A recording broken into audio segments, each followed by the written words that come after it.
Many years ago, in the beautiful city of Owerri, there lived a man whose name was Obidike. Everyone in their estate usually called him Papa Bomboy. But the funny part was that Obidike did not even have a son yet. But regardless, he earned the name because of how he spoke often of his desire to get a son and what he would do when he gets a son, such as wearing matching outfits and playing football with his son. Obidike was married to a beautiful lady named Kosi, who was currently pregnant. And together, they had 4 beautiful daughters already, whose names were Unyechi, Oluebube, Chioma, and Ifoma. But Obidike was not satisfied. In fact, he was very angry. Every day, he would sit outside at his balcony, looking frustrated and say, "Why is my case different? Why can't I have sons of my own? Why can't my wife give birth to sons? I am an Igbo man. I need an heir to take over all my assets, all my properties. Everyone knows that a man without a male child is like soup without meat. If this one that my wife is carrying is another girl, I will just faint though. It's not that I swore that I would never have 2 wives. I would have taken another wife by now that would give birth to healthy sons for me. Kosi should give me a son, no. Kosi, give me a son, no. Do not push me outside, though." Obidike said aloud to himself, looking frustrated. And every single time, he was making sure that his wife felt the same frustration that he was going through. He kept on nagging at her, saying, "Kosi, Kosi, I hope that this child that you're carrying is a boy this time. Oh. If not, I don't know what I will do to you. Oh. Obidike would say angrily at his wife. But she would simply respond and say, DK, my husband, all children are blessings. Whatever sex God gives, we should just thank him." Kosi would say sadly. But Obidike did not want to hear that. His problem was that he needed a boy and nothing else mattered. Obidike was not even pampering his wife Kosi at all during the pregnancy. And each time she told him things like, "Baby, please come and help me massage my waist, so it is paining me." Or, "Baby, please come and buy suya for me. I feel like eating suya. The baby wants to eat suya." Obidike would respond harshly and say, "Kosi, so do not make me angry. Do not make me angry. If you want all this pampering, then give me a son. And I promise you, I will do anything you tell me to do. As a matter of fact, if you want the eye of an eagle, I will get it for you. Even if you want my kidney, Kosi, I will give it to you." Obidike would reply harshly. So things continued like this for a while. Then one night, Kosi was lying down. She was tired. Then she placed her hands on her stomach and just made a very casual prayer. "God, pregnancy is hard. And my husband is not even helping matters simply because he thinks that this one would also be a girl. He thinks that pregnancy is easy, like I like getting pregnant. I just wish that my husband would be able to carry this pregnancy with me. Even if it's just half of it, let him feel the same pain, the same waist pain, the same discomfort that I'm feeling. Lord, please." Kosi Sochukwu prayed casually. But what she did not know was that God heard her very clearly. Because 2 weeks later, and strange things began to happen.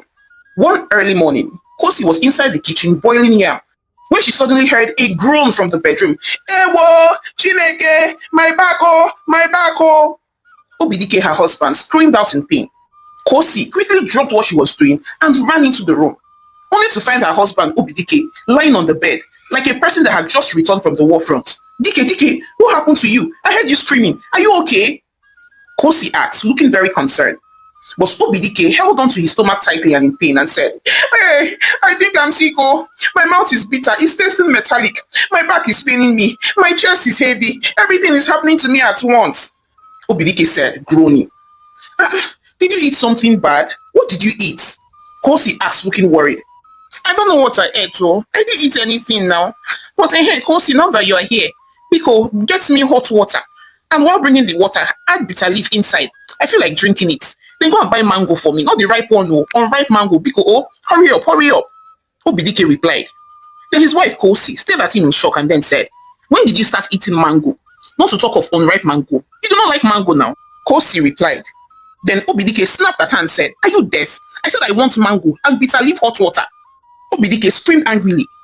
The next morning, Obidike threw up twice and even rejected his usual akamanokpa, which he always had every single day for breakfast, saying that he wanted yam porridge instead with scent leaf and boiled granuts. Obidike was very worried. What in God's name is happening to me? Why am I having pregnancy symptoms when it is my wife that is pregnant? Or is it possible that I am pregnant? Ha! God forbid. Obidike thought aloud to himself while looking very worried. But Kosi was so happy. She knew exactly what was going on. She just silently thanked God for answering her prayers. And by the second week, things got worse for Obidike. Obidike could not stand the smell of food any longer. Each time his wife was cooking in the kitchen, He would have to go and stay at the balcony because he could not stand to perceive the food that she was cooking. Then before he knew what was happening, he started crying over little things. One day, while he was watching African magic, a scene came up where a poor man gave his last 500 naira to an orphan boy, and Obidike began to wail and sob loudly. His wife turned to him and said, Dike, are you crying? Kosi asked, looking shocked. Then Obidike quickly wiped his tears and said, no, it's just that this movie is so emotional, and I love when people help the poor. Obidike replied, and immediately Kosi busted out into laughter. Wonder shall never end. And by the third week, things got even worse because Obidike now had 3 boils, one at the back of his neck, another on his waist, and one on his inner thigh. Obidike could literally no longer walk well anymore. He started sitting sideways and limping whenever he walked. One Thursday afternoon, everything scattered. Obidike was trying to wear his trousers when he screamed and fell flat on the floor. Jesus, my waist, oh, my waist. Kosi, come and help me. I cannot feel my legs. Obidike screamed out. And as soon as Kosi rushed in and saw him lying on his back, he was groaning and holding his waist. Without wasting time, she rushed him straight to the hospital. And when they got there, the doctor examined him, ran some tests, checked his blood, urine, BP, sugar level, all of that. So after conducting all the tests and asking all the questions, the doctor simply smiled and stared at him and said, Sir, we have done all the tests and your organs are fine. You don't have any problem at all. What you're experiencing is what we call covert syndrome. It's also known as sympathetic pregnancy. Some men start to feel pregnancy symptoms because their wives are pregnant. They start having cravings, vomiting, mood swings, waist pain, even boils. I know that yes, this condition is rare, but it is real. The doctor said, smiling to Obidike. Obidike looked confused. Chere, doctor, wait. Are you trying to say that I'm pregnant? Obidike asked, looking shocked. But the doctor laughed and said, no, sir.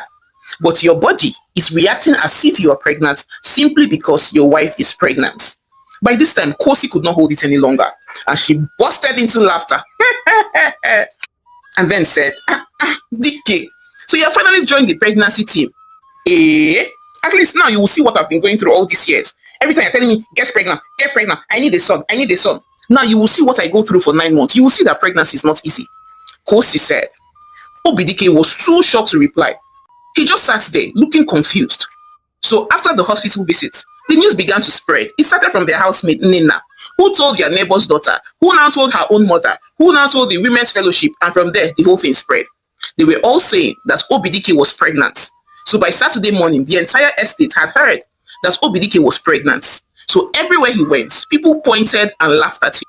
Even one day, on a Sunday service, while they were all seated in church, a little boy pointed at him and whispered loudly, Mommy, is it possible for daddies to be pregnant too? The little boy asked. The mother quickly dragged his ear. Come on, shut up. But everyone had already heard, and they all busted into laughter. Even at the market, his fellow men were teasing him. Biko, Obidike, stay away from me. Biko, this your pregnancy is contagious. Make this thing not catch me, I beg. And they would all burst out into laughter. Meanwhile, Obidike continued experiencing all the pregnancy symptoms. As a matter of fact, it got worse. He had never had toothache all his life, but suddenly he lost 2 teeth, just like that. And then it dawned on him that pregnancy was difficult. So this is what my wife has to go through each time she gets pregnant. And I'll be here telling her that she must continue to get pregnant until she gives birth to a son for me. And on top of that, I'm not even supportive. I keep nagging at her and talking down on her. God, please forgive me. I have been very unfair. Women are really strong. They are strong. See all the pain they have to go through. All the discomfort that I feel, the vomiting, the waist pain, and the toothache, losing 2 of my teeth. Oh my God. Obidike said aloud to himself. And after that, everything changed in their house. Obidike stopped shouting at his daughters. Instead, he started helping them with their homeworks, brushing their hair, and even kneeling to help tie his daughter's shoelace. He also started being very nice and caring to his wife, Kosi. He began to pamper her silly. He would even buy suya for her before she asked. He would help her make her hair and would tell her many sweet things as he caresses her pregnant belly. So while Kosi was pregnant, Obidike continued to suffer all the pregnancy symptoms until the day of delivery. So on Thursday night, around 2:17 a.m., Kosi tapped her husband. Dike, Biko, wake up. It's like I'm in labor. Wake up. Kosi said. But before she could even finish the sentence, Obidike jumped up and started breathing heavily and screaming, Ewo, Ewo, Chimo, my waist has twisted, oh, something is moving in my belly, oh, Ewo. Obidike screamed out. And Kosi groaned in pain and then said, Biko, stop this thing now. I'm serious. I am in labor. I need help getting to the hospital right now. Come and assist me. Kosi said. But Obidike stood up and started packing his own hospital bag. Oh. He put in wrapper, he put in balm, toothbrush, biscuits. Then together, they both went to the hospital. So while the nurses were trying to settle Kosi Sochukwu in the labor room, Obidike was outside vomiting inside the dustbin, holding his back and screaming, Doctor, please help me. My baby is coming, oh. So this is what women face when they give birth. Hey, I am finished. Later, some men will ask, what do you bring to the table? Lord, please help me if I survive this labor. I will never ask my wife to get pregnant again, oh. Doctor, nurse, help me, oh. My baby is coming, oh. I don't care if my wife gives birth to another girl again, oh. After all children are gifts from God, oh. Labor is painful, oh. Somebody help me, oh. Labor is painful, oh. Jesus. Hey, doctor, is it time to push? Should I push? Hey, oh, nurses, help me, oh. Obidike said while screaming out in pain. The nurses could no longer hold themselves. They busted out into laughter. Oh God, sorry, just manage. I promise you, once your wife gives birth, you will be fine. One of the nurses said, and they all laughed. 3 hours later, and the doctor came out and announced, saying, Congratulations, sir. Your wife has delivered safely. It's a baby girl. The doctor said, smiling. Then Obidike replied and said, Oh, thank you, Jesus. Oh, thank you, Lord. I'm so happy. Thank you for the gift of this child. This one is okay. Yes, she's the perfect daughter that I need. She's okay. Thank you, Lord. Obidike said excitedly. Then he looked at the doctor and said, Doctor, all my symptoms has gone low. In short, I think I know when my wife actually put to bed, because immediately everything stopped. The back pain, the waist pain, the labor pain, everything just stopped abruptly. Immediately my wife gave birth. It just vanished when the baby came out. Obidike said aloud, excitedly. Then the doctor smiled and replied him saying, Yes, that is how Couvard syndrome works. Now that the baby is out, your own symptoms too will stop. Obidike stood up and entered the labor room. He looked at his wife who was holding their newborn baby girl. He knelt down beside her and said, Kosi, I am sorry. I'm sorry for everything. You have been carrying this pain for years, and I did not know. I did not know that this is what it takes to carry a child. I have been a very foolish man. I do not care if I never have a boy. My daughters are enough for me. My girls are blessings from the Lord, and I would love them and cherish them till the day I die. Obidike said lovingly. Kosi Sochukwu smiled as tears dropped from her eyes. So that week, when they came back home, Obidike threw a big naming ceremony that shook the whole estate. He named his baby Ginika, meaning what God has done is greater.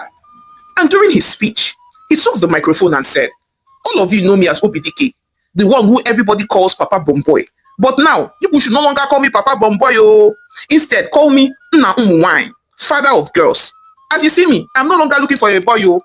I am looking for peace, love, and long life. And just as a word of advice, if there's any man here that is disturbing his wife or his son, be ready. One day you will feel all the pregnancy symptoms. And you will know that it is not easy for a woman to carry your baby for 9 months. Obidike said, and the whole place exploded with laughter. And as time went, other women whose husbands were disturbing them for a male child began visiting Kosi and asking her for advice, saying, Kosi, please tell me now, what prayer did you pray? Every time my husband is shouting, I want a boy, I want a boy. Maybe if he gets pregnant, the same way your husband got pregnant, then he will rest and leave me alone. I've given birth to 6 girls for him now. Abba. Munachi asked Kosi. And then Kosi laughed and replied saying, Funny enough, oh, I didn't even pray for long ago. I just said it as a wish. I just whispered it. I just told God that please let my husband feel what I'm feeling too. I did not know that God was actually listening to me. That is all I can say. Oh, maybe you too, you will tell God, oh, God will do it for you the way he did it for me. Oh, Kosi replied. Meanwhile, Obidike had become a celebrity in their estate. He did not care what people thought about him. He would back his daughter and take a stroll in the evening. Some neighbors admired him and nicknamed him the husband and daddy of the year. Meanwhile, Kosi became the true definition of a pampered wife. She would sit in the balcony of their house, drinking chilled malt and relaxing, while her husband would excitedly be bathing their baby. Ah, what a wonderful life. So this is life. Ooh. Kosi would sing aloud to herself while smiling. A few minutes later, her husband Obidike would come out of the bathroom with their baby daughter Ginika wrapped in a towel, and then said to her, Kosi, do you know that you are my hero? I don't even know how you survived pregnancy 4 times, because God knows that even this one, I was not pregnant, just the symptoms wants to kill me. Kai, Kosi, I love you. Thank you for giving me my girls. Obidike said lovingly to his wife.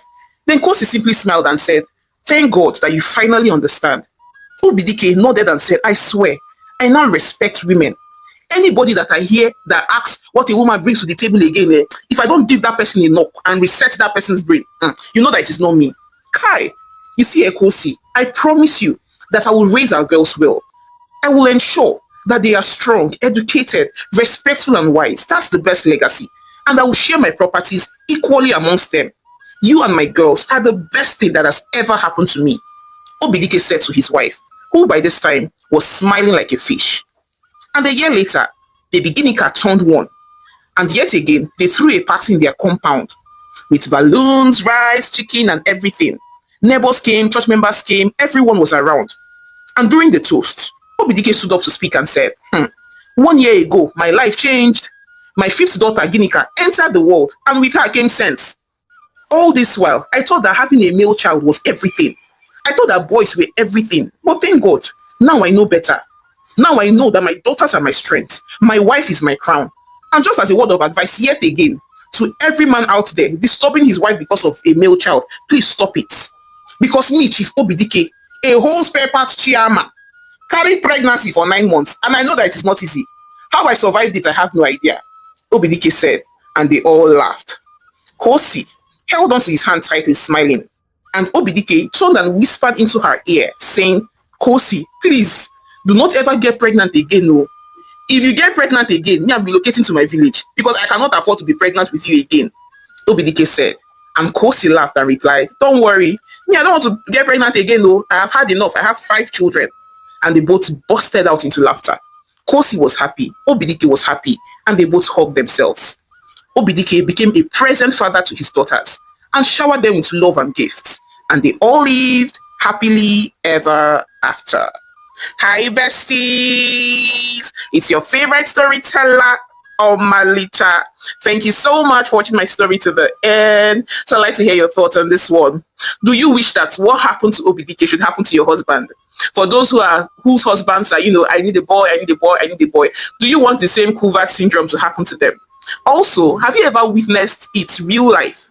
Like, have you ever witnessed a man having pregnancy symptoms, vomiting in the morning and all that? Please share your thoughts with me in the comment section, and please